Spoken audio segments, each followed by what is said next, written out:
दोस्तों, इस एक्सप्लेनर में आपका स्वागत है।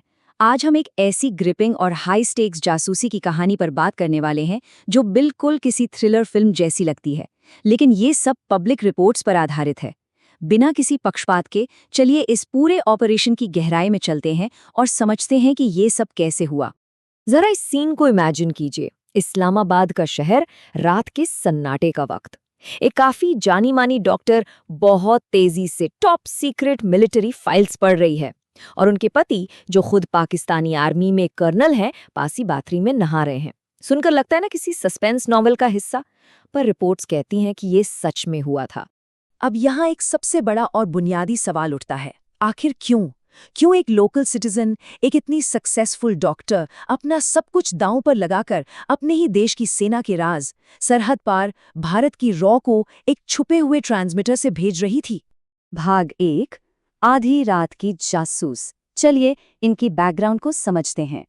सोर्सेस बताते हैं कि इस पूरी कहानी की शुरुआत 1990s के दशक में हुई थी, एक मेडिकल एक्सचेंज प्रोग्राम से, जब सादिया पढ़ाई के लिए भारत आई थी। लेकिन उनकी पर्सनल लाइफ में एक बहुत बड़ा ट्रेजेडी चल रहा था। उनके भाई, जो नेवी में ऑफिसर थे, उन पर देशद्रोह का चार्ज लगा और उन्हें जेल हो गई। इस सदमे से उनके माता पिता का निधन हो गया और सादिया बिल्कुल अकेली पड़ गई। और बस यही वो वक्त था जब दिल्ली के एक सेफ हाउस में रॉ ने उन्हें रिक्रूट किया। भाग 2, रॉ का सीक्रेट मिशन, एक ऐसा समझौता जिसने सब बदल दिया। दिल्ली के उस सेफ हाउस में रॉ एजेंट्स ने एक बहुत ही कड़वा पर सीधा सवाल पूछा। उन्होंने कहा, तुम्हारे देश ने तुम्हें आंसू और एक जेल में बंद भाई के अलावा आखिर दिया ही क्या है? सोचिए, इस एक लाइन ने उन्हें मेंटली कैसे तोड़ दिया होगा। उनके इस दुख को एक नए मकसद में बदल दिया गया। और यहाँ से तय हुआ वो समझौता। एक तरफ सादिया का मिशन था पाकिस्तान वापस जाना, सेना में घुसपैठ करना और खुफिया जानकारी निकालना, और बदले में रॉ का वादा क्या था? मिशन खत्म होने पर उसके भाई को जेल से निकालकर किसी सेफ देश में सेटल करना। एक हताश बहन ने अपने भाई की आज़ादी के लिए स्टेट सीक्रेट्स का सौदा कर लिया था। भाग 3, सेना में घुसपैठ, सबसे रिस्की कदम। अब इस इन्फिल्ट्रेशन का ये प्लान 3 हिस्सों में बंटा था। पहला कदम, इस्लामाबाद के मिलिट्री हॉस्पिटल में डॉक्टर बनकर घायल जवानों से बातों बातों में जानकारी निकालना।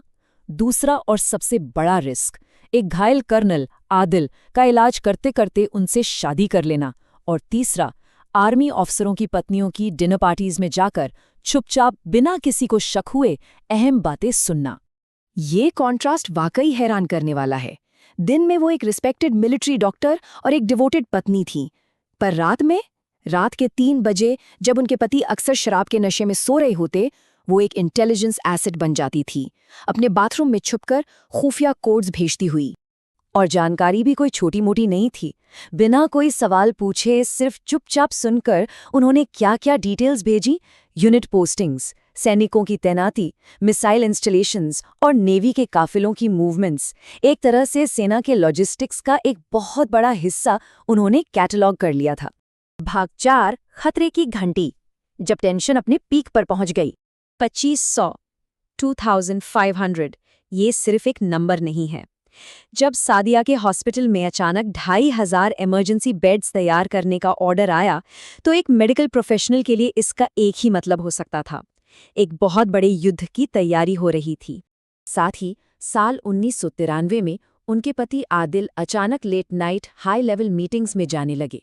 वो अपने साथ नेवी के क्लासिफाइड नक्शे घर लाते, जिन्हें सादिया चुपचाप पढ़ती। इन सब चीज़ों ने साबित कर दिया था कि हालात अब सच में खराब होने वाले हैं। और तभी आता है आईएसआई का अल्टीमेटम। आदिल एक दिन बहुत घबराया हुआ घर आता है और बताता है कि आईएसआई को पता चल गया है कि किसी ऑफिसर के घर से सरहद पार कोड्स भेजे जा रहे हैं। सबसे डराने वाली बात ये थी कि ऑफिसर्स को खुद ये लीक ढूंढना था। अगर आईएसआई की तलाशी में वो ट्रांसमीटर मिल गया, तो सीधा कोर्ट मार्शल और मौत की सजा। सोचिए, उस घर में एक एक पल कितना भारी गुजर रहा होगा। भाग 5, आखिरी खुफिया संदेश, एक आखिरी दांव। अपनी जान बचाने और आने वाली युद्ध की वार्निंग देने के लिए रिपोर्ट्स के मुताबिक सादिया ने एक आखिरी डेस्परेट चाल चली। उन्होंने डर से घबराए हुए अपने पति को बहुत ज्यादा शराब पिलाई ताकि वो बेहोश हो जाए, और फिर रात के 3 बजे उस ट्रांसमीटर से अपना आखिरी मैसेज भेजा। इस एक आखिरी मैसेज का इम्पैक्ट इतना बड़ा था कि सोर्सेस सजेस्ट करते हैं इसने 1993 में 2 न्यूक्लियर आर्म्ड पड़ोसी देशों के बीच एक मैसिव वॉर को टाल दिया। इस एक ट्रांसमिशन ने शायद पूरी हिस्ट्री को ही बदल कर रख दिया। लेकिन उस रात के बाद वहां से कोई सीक्रेट कोड नहीं आया। सादिया और आदिल दोनों रहस्यमय तरीके से गायब हो गए, बिना कोई निशान छोड़े। उनका आखिर में क्या हुआ, ये आज तक एक ऐसी पहेली है जिसका जवाब किसी के पास नहीं है। इस एक्सप्लेनर को ख़त्म करने से पहले ये याद रखना ज़रूरी है कि हमने यहाँ सिर्फ पब्लिक हिस्टोरिकल रिपोर्ट्स को निष्पक्ष रूप से प्रेजेंट किया है, बिना किसी पॉलिटिकल साइड को लिए। पर यह कहानी दिमाग में एक ख्याल ज़रूर छोड़ जाती है। न जाने ऐसे कितने अनजान लोग होंगे जिनकी खामोश कोशिशों ने दुनिया के नक्शे को बदलने से रोका है, और जिनके बारे में इतिहास की किताबें शायद हमेशा खामोश रहेंगी।